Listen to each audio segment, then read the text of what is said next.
हैं TGT teacher के लिए या फिर सेकंड लेवल सीटेट के लिए सोशल साइंस सब्जेक्ट के इम्पोर्टेंट 10 क्वेश्चन आज के लिए। पहला क्वेश्चन है, सामाजिक विज्ञान में निम्नलिखित में से कौन सी शिक्षण पद्धति सबसे अधिक प्रभावी है जिसे शिक्षकों को इस्तेमाल करना चाहिए।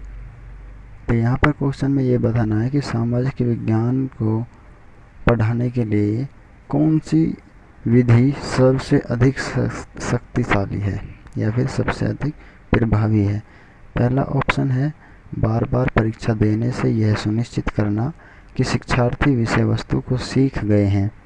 दूसरा ऑप्शन है, उदार भाव से ग्रेड देना, यानी कि बच्चे के लिए जो इसके काबिल भी नहीं है और उससे अधिक, यानी जितना उसने बच्चे ने किया है उससे ज़्यादा अंक देना। तीसरा ऑप्शन है, शिक्षार्थियों को आलोचनात्मक और विचारोत्तेजक गतिविधियों में शामिल करना। चौथा ऑप्शन है, गृह कार्य देना। तो इस तरह के क्वेश्चनों में अगर आपको एज इट इज़ पता नहीं है तो ये जो ऑप्शन होता है जिसमें शिक्षार्थियों का इन्वॉल्व होना पाया जाता है तो वही ज़्यादातर 99% ऑप्शन होता है। तो ऑप्शन नंबर 3 इसका राइट आंसर है, यानी इसमें शिक्षार्थी क्या है, आलोचनात्मक और विचारोत्तेजक गतिविधियों में शामिल है, तो इन्वॉल्व है इसमें। आपका राइट आंसर ऑप्शन नंबर 3। इसके बारे में देखते हैं और थोड़ा। सामाजिक विज्ञान की शिक्षण पद्धति का सबसे प्रभावी तरीका शिक्षार्थियों को आलोचनात्मक और विचारोत्तेजक गतिविधियों में शामिल करना होता है। इससे विद्यार्थियों को विषय का संपूर्ण ज्ञान तथा उनकी बुद्धि का विकास होता है। इससे क्या होता है, विद्यार्थियों का बुद्धि का विकास होता है और उनके जो संपूर्ण ज्ञान है उसमें भी विकास होता है। इसलिए प्रत्येक शिक्षक को इस विधि का इस्तेमाल करना चाहिए, यानी कि प्रत्येक शिक्षक को शिक्षार्थियों को आलोचनात्मक और विचारोत्तेजक गतिविधियों में शामिल करना चाहिए। दूसरा क्वेश्चन है, भारतीय बहुलतावादी समाज में सामाजिक विज्ञान की पाठ्यपुस्तकों को, पहला ऑप्शन है, बहुसंख्यक की राय को प्रदर्शित करना चाहिए।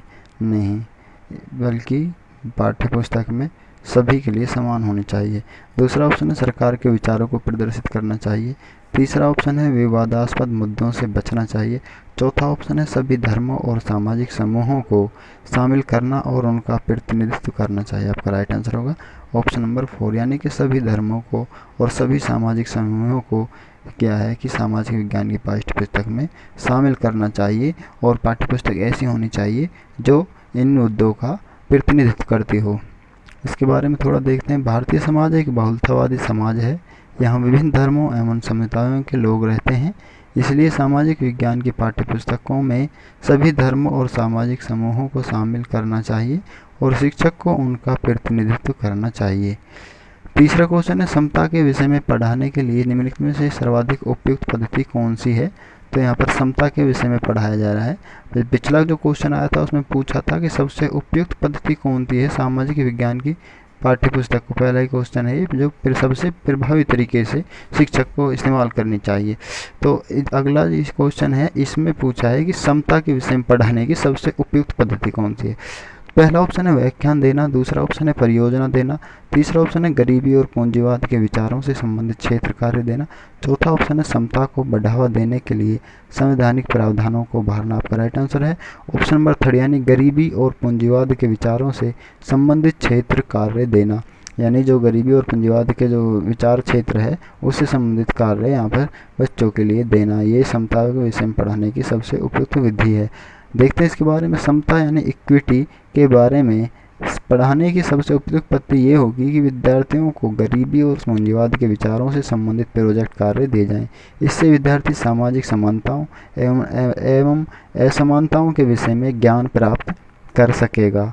तो सबसे उपयुक्त विधि कौन सी होगी, यानी कि उस क्षेत्र से संबंधित कार्य विद्यार्थियों के लिए देना, ताकि विद्यार्थी उसकी समानता और असमानताओं के विषय में जानकारी प्राप्त कर सके। चौथा क्वेश्चन है, निम्नलिखित में से कौन सा नियमों, विनियमों और मूल्यों के सामाजिक अधिगम को बढ़ावा देगा। पहला ऑप्शन है परियोजना कार्य, दूसरा ऑप्शन है किताब पढ़ना, तीसरा ऑप्शन है समूह चर्चा और चौथा ऑप्शन है निबंध लिखना। तो ऑप्शन से आपको पता चल रहा है समूह चर्चा से क्या है, नियम, विनियम और मूल्य, सामाजिक अधिगम, ये सभी चीज़ें सामूहिक चर्चा में क्या है सम्मिलित होती हैं। बच्चे इनको सामूहिक चर्चा में सीखता है। नियमों, विनियमों और मूल्यों के सामाजिक अधिगम को बढ़ावा देने के लिए समूह चर्चा या फिर ग्रुप डिस्कशन सबसे अच्छा तरीका होगा। इससे समाज के नियमों और विनियमों तथा मूल्यों के संबंध में ज्ञान, उनमें सुधार, प्रसार तथा उन्हें बढ़ावा देने में मदद मिलेगी समूह चर्चा से। पांचवा क्वेश्चन है, शिक्षार्थी के व्यवहार के निम्नलिखित में से किस वर्णन को सामाजिक विज्ञान की कक्षा में अभिवृत्तियों और मूल्यों के आकलन में इस्तेमाल किया जा सकता है। तो यहाँ पर नीचे जो ऑप्शन दिए गए हैं इनमें से बताना है कि सामाजिक विज्ञान की कक्षा में अभिवृत्ति और बच्चों के मूल्य और तो इनका जो आकलन करने के लिए इस्तेमाल कौन सा ऑप्शन किया जा सकता है। पहला ऑप्शन है शिक्षकों के सभी विचारों को स्वीकार करना, यानी शिक्षक जो भी कहे बच्चों को उसको आंख बंद करके स्वीकार कर लेना चाहिए। दूसरा ऑप्शन है अकेले कार्य करने के लिए जोर देना।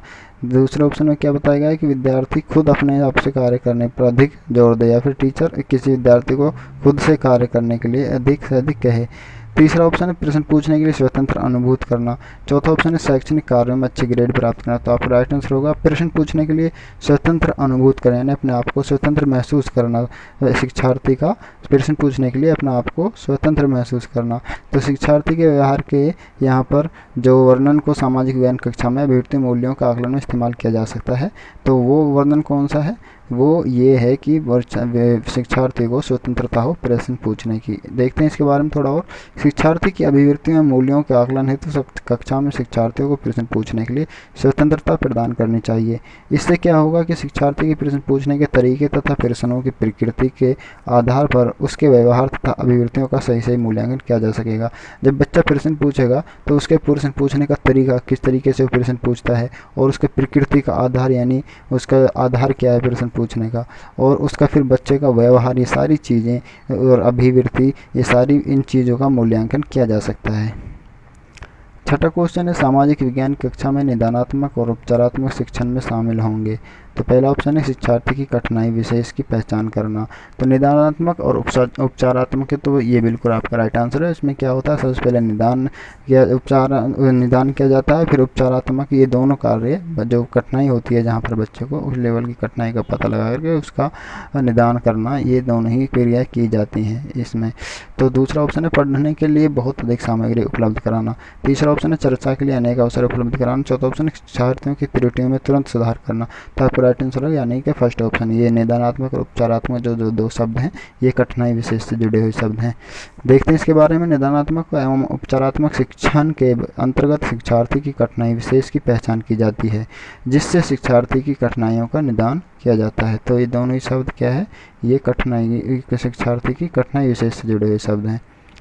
सातवां क्वेश्चन है शिक्षक शिक्षा के दौरान सूक्ष्म शिक्षण निम्नलिखित में से किसकी ओर संकेत करता है। तो यहाँ पे सूक्ष्म शिक्षण के बारे में पूछा गया है। पहला ऑप्शन है शिक्षक प्रशिक्षण का बारीकी से अवलोकन करने के द्वारा शिक्षण करता है, यानी शिक्षक क्या है, अपना जो प्रशिक्षण शिक्षक ने लिया है उसका बारीकी से अवलोकन करता है, उसका अपने लिए गए प्रशिक्षण का, और फिर उसके द्वारा वो शिक्षा देता है बच्चों के लिए। दूसरा ऑप्शन है ऐसी छोटी कक्षा को पढ़ाना जिसमें सहपाठी शिक्षार्थियों की भूमिका निर्वाह कर रहे हों। ये ठीक है, यानी एक छोटी कक्षा है उसमें सहपाठी यानी बच्चे एक दूसरे से क्या है, शिक्षार्थी एक भूमिका कर अपने अपने अलग अलग रोल प्ले कर रहे हैं। तीसरा ऑप्शन है छोटे समूह में शिक्षार्थियों को पढ़ाना। चौथा ऑप्शन है एक समय में कम विषय वस्तु को पढ़ाना। आपका राइट आंसर है ऑप्शन नंबर सेकंड, यानी कि ऐसी छोटी कक्षा को पढ़ाना जिसमें सहपाठी शिक्षार्थियों की भूमिका निर्वाह कर रहे हों। इसके बारे में और देखते हैं थोड़ा। सातवें क्वेश्चन के बारे में, शिक्षक शिक्षा के दौरान ऐसी छोटी कक्षा को पढ़ाना जिसमें सहपाठी शिक्षार्थियों की भूमिका का निर्वाह कर रहे हों, इसी को क्या है, सूक्ष्म शिक्षण कहा जाता है। आठवां क्वेश्चन है सामाजिक विज्ञान की कक्षा में अवधारणाओं को स्पष्ट करते समय जब एक शिक्षक वैयक्तिक अनुभवों का प्रयोग करता है, तो यानी कि एक शिक्षक क्या अपने पर्सनल वैयक्तिक जो अनुभव हैं उसके उनका वो प्रयोग करता है एक शिक्षक अवधारणाओं को स्पष्ट करने के लिए, तो वो क्या कर रहा है। पहला ऑप्शन है पाठ को भागीदार दिलचस्प बनाने वाला बनाता है, ये उसका ये कार्य पाठ को भागीदार और दिलचस्प बनाने वाला बनाता है। दूसरा ऑप्शन है शिक्षार्थियों की ऊर्जा का सरलीकरण करता है, उसका ये तरीका शिक्षक का। तीसरा ऑप्शन है उनकी स्थानीय वास्तविकता को वैश्विक संदर्भों के साथ जोड़ने की योग्यता को बढ़ावा देता है। चौथा ऑप्शन है शिक्षार्थियों में भाषिक और सांस्कृतिक विविधता का ध्यान रखता है। तो अवधारणाओं को स्पष्ट करते हुए जब एक शिक्षक अपने अनुभव का आधार पर पढ़ाता है तो स्थानीय जो वास्तविकता होती है उसको वैश्विक संदर्भों के साथ उसको जोड़ करके योग्यता को बढ़ावा देता है। देखते हैं इसके बारे में डिटेल। सामाजिक विज्ञान कक्षा में अवधारणाओं को स्पष्ट करते समय जब एक शिक्षक अपने अनुभवों का प्रयोग करता है तो वह उनकी स्थानीय वास्तविकता को वैश्विक संदर्भों के साथ जोड़ता है, जिससे कि शिक्षार्थियों की क्या है अवधारणाएं आसानी से समझ में आ जाती हैं। एक फ़ायदा शिक्षार्थियों के लिए क्या है कि अवधारणाएं शिक्षार्थियों के आसानी से समझ में आ जाती हैं, और ये क्या है, ये संदर्भों के साथ जोड़ने की योग्यता को भी बढ़ावा देता है। ऑप्शन नंबर 3 राइट आंसर आपका। 9वां क्वेश्चन है, निम्नलिखित में से कौन से शिक्षार्थी की सांस्कृतिक पूंजी बनाते हैं। तो यहाँ पर सांस्कृतिक पूंजी जो विद्यार्थी की विकसित होती है वो कौन से ऑप्शन से होती है। पहला ऑप्शन है मौद्रिक तथा वित्तीय संसाधन, दूसरा ऑप्शन है शिक्षार्थियों के द्वारा इस्तेमाल हेतु उपलब्ध इलेक्ट्रॉनिक उपकरण, तीसरा ऑप्शन है परिवार और शैक्षिक पृष्ठभूमि। ये बिल्कुल ठीक है। जो सांस्कृतिक पूंजी जो ये विद्यार्थी की ये विकसित होती है, ये उसके परिवार और उसकी जो शैक्षिक पृष्ठभूमि होती है, ये इन चीज़ों से सांस्कृतिक पूंजी विद्यार्थी की बनती है। तो जो चौथा ऑप्शन है स्थानों की संख्या जिनका शिक्षार्थी ने भ्रमण किया है। तो आपका राइट आंसर है ऑप्शन नंबर 3। इसके बारे में डिटेल देखते हैं। किसी शिक्षार्थी की परिवार की शैक्षिक पृष्ठभूमि उसकी सांस्कृतिक पूंजी को बनाती है। यानी कि परिवार की शैक्षिक पृष्ठभूमि क्या है, परिवार कितना शिक्षित है। यदि परिवार पढ़ा लिखा एवं सभ्य है तो शिक्षार्थी के भी सभ्य होने की संभावना बढ़ जाती है। तो सांस्कृतिक पूंजी में परिवार का क्या है, पढ़ा लिखा होना और सभ्य होना क्या है, आवश्यक है। अगला लास्ट 10 क्वेश्चन आज के लिए फाइनल। निम्नलिखित में से कौन सा सामाजिक विज्ञान की कक्षा में प्रगतिशील शिक्षा का आयाम है। तो यहाँ पर प्रगति शिक्षा का आयाम कौन सा है ये बताना है। पहला ऑप्शन है शिक्षार्थियों को अलग करना, दूसरा ऑप्शन है प्रकार्यात्मक बुद्धि, तीसरा ऑप्शन है परीक्षा में अंक लाने पर बल देना, चौथा ऑप्शन है बहुलता और विविधता के लिए सम्मान। तो ये ही आपका क्या है, प्रगतिशील शिक्षा का एक आयाम है कि बहुलता और विविधता के लिए सम्मान किया जाए। इसके बारे में डिटेल देखते हैं। प्रगतिशील शिक्षा के प्रमुख आयामों में से एक आयाम है बहुलता और विविधता के लिए सम्मान होता है। इसके बारे में और थोड़ा पढ़ते हैं। इससे विद्यार्थियों को सभी के साथ सहानुभूति तथा विविधता में एकता को बढ़ाने की सीख मिलती है। ठीक है, यानी कि एक तो विद्यार्थी सभी के साथ सहानुभूति दिखाता है और सभी को पॉजिटिव रेस्पॉन्स देता है, और क्या है उसके एक दूसरा फ़ायदा विविधता में एकता। उसको जब वो इस तरीके से सभी को पॉजिटिव के साथ विद्यार्थी शिक्षार्थी देखता है तो उसको सभी अलग अलग उनको देखने के बावजूद, जैसे कि एक अलग अलग धर्म को देखने के बावजूद, अलग अलग संस्कृति को देखने के बावजूद भी उसको कहीं ना कहीं उनमें एक समानता दिखाई देती है। आपका ये थे 10 इम्पोर्टेंट क्वेश्चन आज के लिए।